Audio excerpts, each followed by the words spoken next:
नमस्कार। पत्रिका टीवी की खास पेशकश यूथ एंड सोल्जर भविष्य की संभावनाएं में आपका स्वागत है। मैं हूं आपके साथ अरविंद पालावत। ये खास कार्यक्रम है हमारे देश के नौजवानों के लिए। वे नौजवान जो इंडियन आर्म फोर्सेज यानी भारतीय शस्त्र सेना में जाकर अपना करियर बनाना चाहते हैं। यूथ एंड सोल्जर के पिछले एपिसोड में हमने आपको जानकारी दी थी अग्निपथ योजना की। इस योजना में के 10 एपिसोड हमने आपको दिखाए और उनके लगातार जानकारी दी अग्निपथ योजना की। और अब इस 11वें एपिसोड में हमारे खास मेहमान आपसे रूबरू होंगे और बताएंगे रेगुलर कैडर में जवानों की भर्ती के बारे में। साथ ही वे टिप्स भी देंगे जिससे आप रेगुलर कैडर में आसानी से एंट्री कर सकेंगे।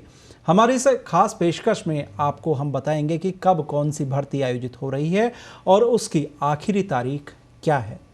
तो चलिए शुरुआत करते हैं हमारे इस खास कार्यक्रम की और सबसे पहले आपको बताते हैं अग्निवीर के साथ ही अन्य भर्तियों के बारे में। आपको बता दें कि नौसेना में 10+2 बीटेक के लिए भर्ती प्रक्रिया है वो यहाँ पर शुरू हो चुकी है। नेवी की हम बात कर रहे हैं और 12 फरवरी इसकी आखिरी डेट है। यानी यदि आप इसमें आवेदन करना चाहते हैं तो 12 फरवरी तक आप आवेदन कर सकते हैं। इसके साथ ही CISF की यदि हम बात करें तो इसमें ASI के पदों पर भर्ती विज्ञप्ति जारी हो चुकी है। असिस्टेंट सब इंस्पेक्टर CISF के लिए यहाँ पर भर्ती की प्रक्रिया शुरू हो चुकी है। 706 पदों के लिए यहाँ पर आवेदन मांगे गए हैं। 706 पदों पर ये पूरी भर्ती प्रक्रिया यहाँ पर संपन्न होगी और इसमें यदि आप आवेदन करना चाहते हैं तो उसके आवेदन की अंतिम तिथि है 20 फरवरी।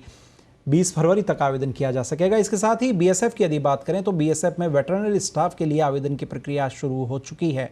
बॉर्डर सिक्योरिटी फोर्स में वेटरनरी स्टाफ के लिए आवेदन की प्रक्रिया है वो यहाँ पर चालू हुई है और इसमें कांस्टेबल और हेड कांस्टेबल के पदों पर आवेदन मांगे गए हैं। और यदि इसकी अंतिम तिथि की हम बात करते हैं तो 25 फरवरी इसकी आवेदन की अंतिम तिथि है। यहाँ पर आप ऑनलाइन आवेदन कर सकेंगे।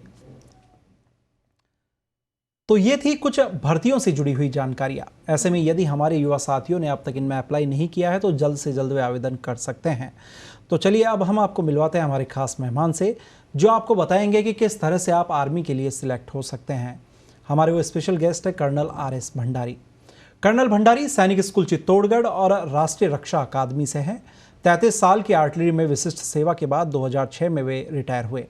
वह अभी मार्गदर्शन एडवाइजरी एंड कंसल्टेंसी सर्विसेज के संस्थापक हैं जो कि career building, security and fire safety के क्षेत्र में कार्यरत है। वे सेना में विभिन्न पदों पर रहे हैं। इनमें से 2 पद भर्ती से संबंधित है। आर्टिलरी ट्रेनिंग सेंटर नासिक में प्रशिक्षण रेजिमेंट के 3 साल कमांडिंग ऑफिसर रहे जहां पर एक बार में 2000 रंगरूटों को प्रशिक्षित किया जाता था। इसके अलावा उत्तराखंड में भी वे भर्ती निदेशक रहे। कर्नल में युवाओं को सकारात्मक दृष्टिकोण के साथ प्रेरित करने और सलाह देने का जुनून है जो युवाओं को आत्मखोज के मार्ग में पसंदीदा गंतव्य तक ले जाता है। तो चलिए शुरुआत करते हैं। सबसे पहले कर्नल साहब आपका स्वागत है पत्रिका में। नमस्ते। पिछले यदि 10 एपिसोड की हम बात करें तो अग्निवीर का एक एक पहलू हमने यहाँ पर समझा और अब बात आ चुकी है रेगुलर कैडर में जवानों की भर्ती की।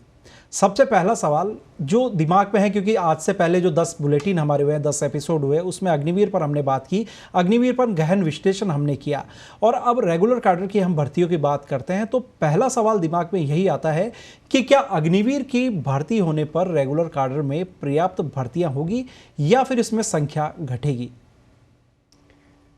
देखिए, अग्निपथ में जो भर्तियां होनी हैं उनके बारे में अपन पहले 10 एपिसोड्स में बात कर चुके हैं। अब ये जो भर्तियों की बात करेंगे ये सिर्फ रेगुलर कैडर में है जी। और इनका जो वैकेंसीज़ हैं वो वैकेंसीज़ हमेशा की तरह इंडिपेंडेंट है अग्निपथ से। तो ये वैकेंसीज़ बढ़ती घटती रिक्वायरमेंट, ऑर्गेनाइजेशनल रिक्वायरमेंट के हिसाब से हैं, पर भर्ती इस तरह से कोई कम नहीं होने वाली है। ये बल्कि मैं मानता हूँ कि हो सकता है कि जो 1-2 कैटेगरी ऐसी है जो 12वीं क्लास की है उसमें बढ़ सकती है रेगुलर कैडर में, क्योंकि ये 15 से 17 साल की नौकरी का अवसर देती है। तो हमारे नौजवान साथियों के लिए बड़ी अच्छी जो बात है वो यहाँ कर्नल साहब ने बताई है कि किसी तरह की कोई जो भर्तियाँ हैं वो कम होने की बात यहाँ पर अभी तक स्पष्ट रूप से नहीं है और भर्तियाँ जो है रेगुलर कैडर में लगातार होगी।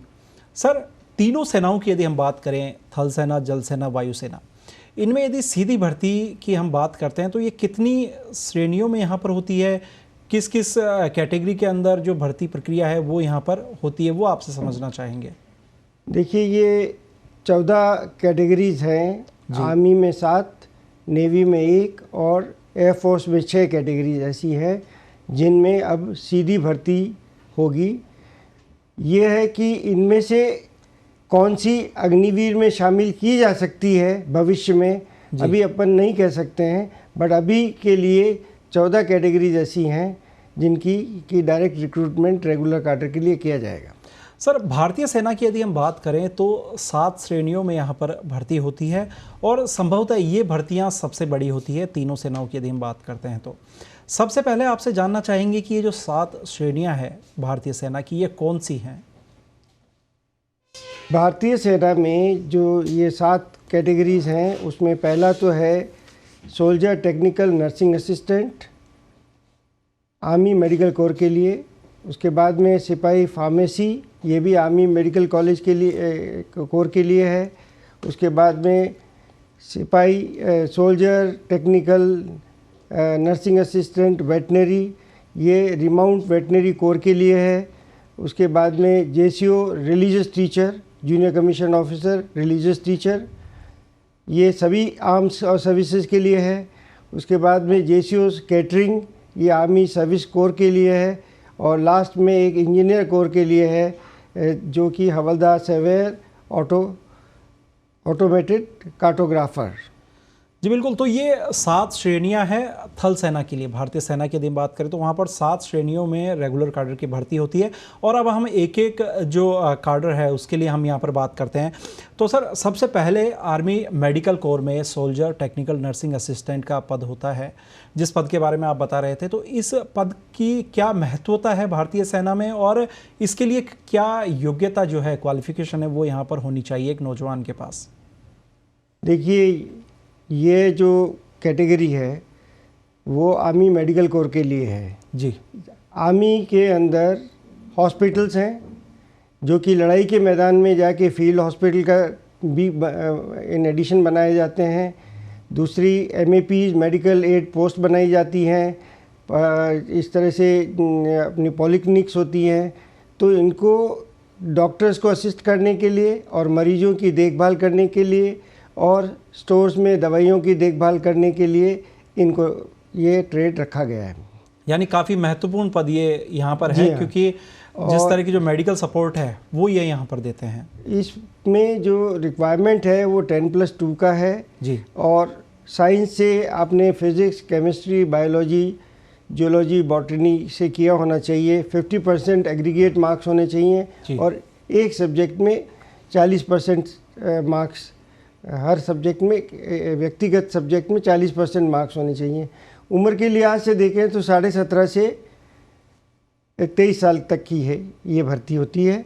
अभी के लिए इस साल का मतलब है रिक्रूटिंग ईयर मार्च एंडिंग 2023 तक के लिए 23 साल के बजाय 25 साल है।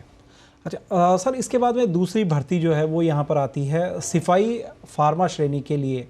तो सिपाही फार्मा श्रेणी जो है इसके लिए कौन अप्लाई कर सकता है और इनका क्या काम या क्या जॉब रोल जो है वो यहाँ पर होता है भारतीय सेना में? सिपाही फार्मा एक नया ट्रेड आर्मी में इंट्रोड्यूस हुआ है कुछ सालों से। जी। ये 19 से 25 साल के युवा इसमें हिस्सा ले सकते हैं और इसके क्वालिफ़िकेशंस वही 10+2 है या इक्विवेलेंट है। फिज़िक्स, केमिस्ट्री, बायोलॉजी और साथ में इंग्लिश होना चाहिए। और अगर आप साथ में डी फार्मा किया हुआ है तो 55% और बी फार्मा किया है तो उसमें 50% मार्क्स होना चाहिए, recognise from the pharmacy council of India और या स्टेट की। तो ये तो है इनका क्वालिफ़िकेशन।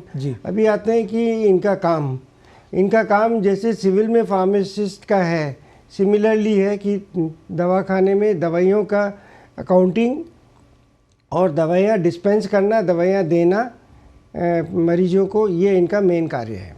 सर, तीसरी यदि ट्रेड की हम बात करते हैं, तीसरी कैटेगरी की हम बात करें तो वह है टेक्निकल असिस्टेंट नर्सिंग वेटरनरी। ये जो पद है वर्तमान समय में सेना के लिहाज से इसे कितना महत्वपूर्ण माना जाता है, इसके लिए कौन आवेदन कर सकता है और उसके लिए आवेदन की जो प्रक्रिया है, आवेदन की जो योग्यता है, वो क्या कुछ रहेगी? इसमें ऐसा है कि आर्मी के अंदर हॉर्सेस भी हैं जी, म्यूल्स हैं, डॉग्स हैं। तो इनकी जो देखभाल करने का जो कार्यक्रम काम है, वो उसके लिए आर्मी में वेटनरी कोर है। इस वेटनरी कोर में डॉक्टर्स की मदद करने के लिए, जैसे नर्सिंग असिस्टेंट मेडिकल वाला था पेशेंट की देखभाल के लिए, तो यहाँ पर जानवरों के पेशेंट के लिए देखभाल करने के लिए ये नर्सिंग असिस्टेंट है कैटेगरी बनाई गई है। और इनका जो काम है सिमिलरली उसी तरीके से है, और इनका क्वालिफ़िकेशन जो है वो सेम है जो कि सोल्जर नर्सिंग असिस्टेंट मेडिकल के लिए था। इसके लिए क्या योग्यता जो है वो यहाँ पर रखी गई है? मिनिमम क्वालिफिकेशन की यदि हम बात करें, सेम मैंने अभी कहा, अभी कोई सेम क्वालिफ़िकेशन है जो अभी अपन ने पहले आर्मी मेडिकल कोर के अंदर जो नर्सिंग असिस्टेंट आते हैं 12वीं क्लास, वो physics, chemistry, biology, botany, geology इनमें से किया हो और 55% मार्क्स उनके होने चाहिए और एक सब्जेक्ट में 40% मार्क्स होने चाहिए। सर, जेसीओ धार्मिक शिक्षक की जो भर्ती है वो भी यहाँ पर होती है, तो इनका सेना में क्या महत्वपूर्ण योगदान है वो यहाँ पर होता है, साथ ही इसके लिए क्या योग्यता है वो यहाँ पर होती है। साथ ही सबसे पहले हम ये जो पद है इसके बारे में आपसे समझना चाहेंगे, धार्मिक शिक्षक जो है उस पद के बारे में आपसे समझना चाहेंगे। देखिए, ये बहुत ही महत्वपूर्ण पद है सेना के अंदर। हम सब देशवासी धर्म में ज़्यादातर विश्वास करते हैं जी, और धर्म लड़ाई के मैदान में एक शक्ति देता है, किसी भी व्यक्ति को लड़ने के लिए साहस पैदा करता है, और वो एक भगवान की आस्था से उसको मन में जो बल मिलता है उससे ये कार्य करने के लिए हमारे पास में रिलीजियस टीचर रखे जाते हैं जो कि जेसीओ कैटेगरी में होते हैं।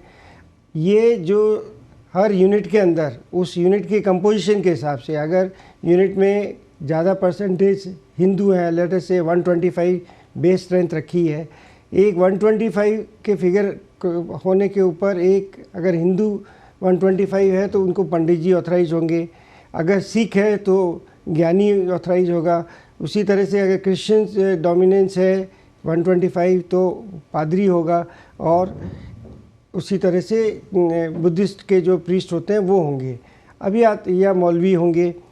अब रहता है कि इनके और काम क्या है जी। इनका काम है ये जितने, पहली बात तो सेना में सब सर्वधर्म स्थल होते हैं, चाहे वो यूनिट किसी भी तरह की कंपोजिशन हो उसका नाम सर्वधर्म स्थल ही होगा, और उसमें सारे धर्मों की प्रतिमाएं होंगी या जो धर्म के ग्रंथ हैं वो रखे होंगे। इनकी देखभाल करना उनका काम है, उनकी डेली जो पूजा पाठ करना है वो भी काम इन्हीं का है। इसके अलावा ये साइकोलॉजिकल काउंसलर का काम करते हैं, जवानों के बीच में, ऑफिसर्स के बीच में, फैमिलीज, बच्चों के बीच में उनका मनोबल को बनाए रखने का काम इनका एक वेलफेयर का बहुत अच्छा काम है। और रिलीजियस स्क्रिप्चर्स जो हैं उसका ज्ञान ये देते हैं। बेसिकली वो जो ज्ञान दिया जाता है वो सब धर्मों को बैलेंस करके दिया जाता है, ताकि वो जो सेना में जो जितने भी सेवारत हैं उनके मन में, देश में सब धर्म के फीलिंग्स पैदा हों। इसके अलावा इनका जो काम है ये फ्यूनरल्स अटेंड करते हैं, किसी का कोई सिक है, बीमार है, उनको हॉस्पिटल में जाके देखते हैं, प्रेयर्स सुनाते हैं उनको, जो कोई अगर प्रिजन, फौजी प्रिजन में है उनको जाके मिलते हैं, उनका मनोबल बढ़ाते हैं। तो ये कुछ एक काम है जो कि रिलीजियस टीचर को दिए जाते हैं।